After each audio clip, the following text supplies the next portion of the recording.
Itbulaga Olympics, muling kinaaliwan ng mga manunood. Tito Sen, nagulat sa ginawa ni Miles sa kanya. Riza May, muling nasaktan sa segment na bawal judgmental ka ba? Singing Queens, muling pinerform ang una nilang single na Oh Baby.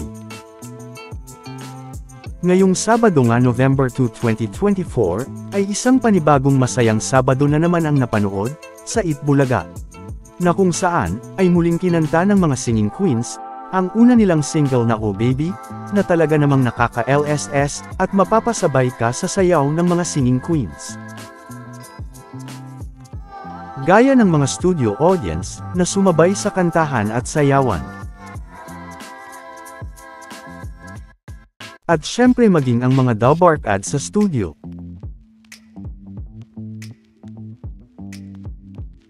Na sa mga hindi pa nakakaalam, ay may pangalawa pang single ang mga Singing Queens, na dapat nating abangan ayon kay Tito Sen. Na napag-usapan na rin natin.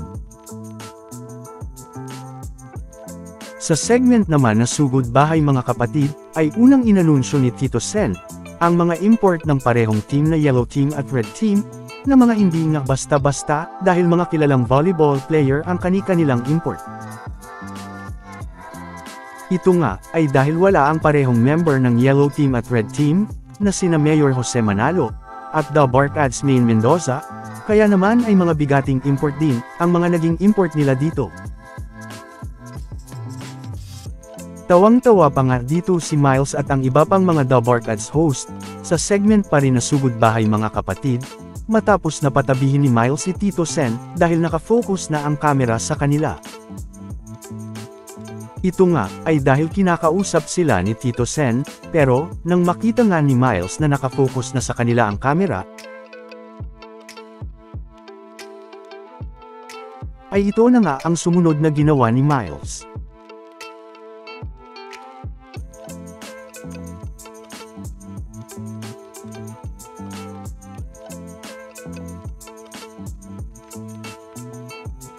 Kaya naman, ay makikita nga ang mga nakakatawang naging reaksyon dito ni Miles, at ang iba pang mga EB girls.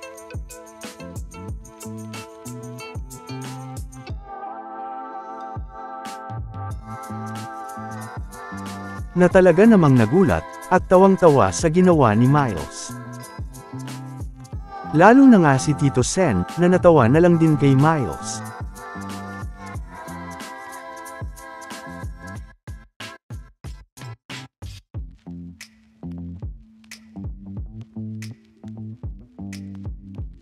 Sa segment naman na Bawal Judgmental Ka Ba, ay muli ngang makikita si Riza, na tila muli nga daw nasaktan.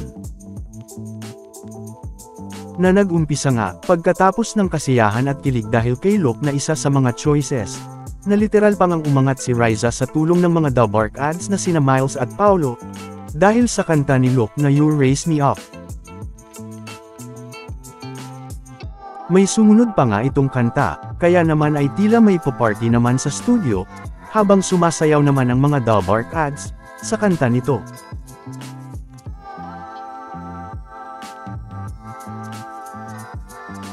Ipinaalam pa nga dito ni Riza ang edad niya, dahil baka daw isipin ni Luke na 12 years old lang daw siya. Pero, matapos namang hinga ng message si Luke para kay Riza, ay muli namang pabirong nag-walkout si Riza, nang sabihin nga nitong taken na pala siya.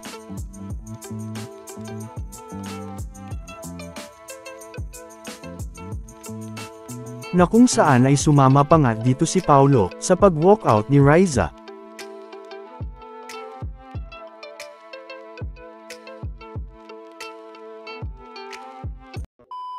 Welcome back mga ka-highlights! Bago tayo magpatuloy ay maaaring mag-subscribe at i-click ang notification bell para updated kayo sa mga susunod pang videos, at paki-like na rin ang video, share at mag-comment na rin. Maraming salamat po.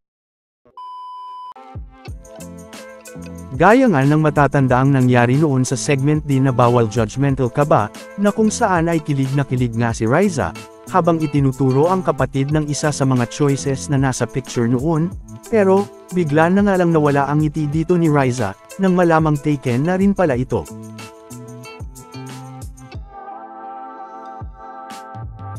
Sa pagpapatuloy nga ngayong Sabado November 2, ay may pabarangay cinema pa nga dito ang mga The Bark ads, na kung saan, ay si Riza May ang gumanap bilang nanay, at ang mga bisita nila, ang gumanap bilang anak. Na talaga namang kinatuwaan ng mga manunood at mga netizens.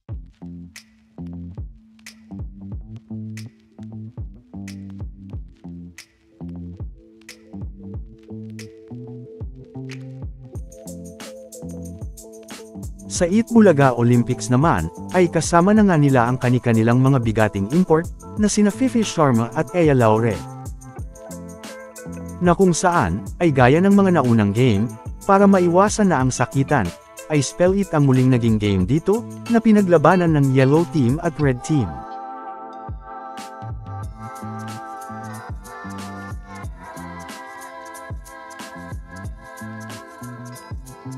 May ilan namang nakamiss din sa kakulitan ni Mayor Jose, tuwing nananalo ang Yellow Team, dahil hindi nga ito present ngayong Sabado. Kaya naman ay hindi napanood ang kulitang Mayor Jose at Miles Ocampo.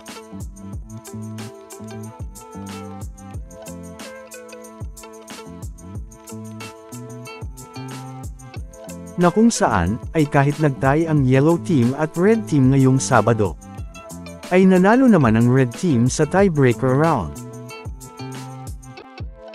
Kaya naman, ay nakabawi nga ang Red Team ngayong Sabado, dahil matatanda ang Yellow Team naman ang nanalo, sa huling Itbulaga Olympics. Na napag-usapan na rin natin noon. Samantala, narito naman ang iba pang mga naging reaksyon ng mga netizens, sa mga nangyari naman sa segment na Bawal Judgmental Ka Ba, at kay Riza May. Narito ang ilan sa kanila.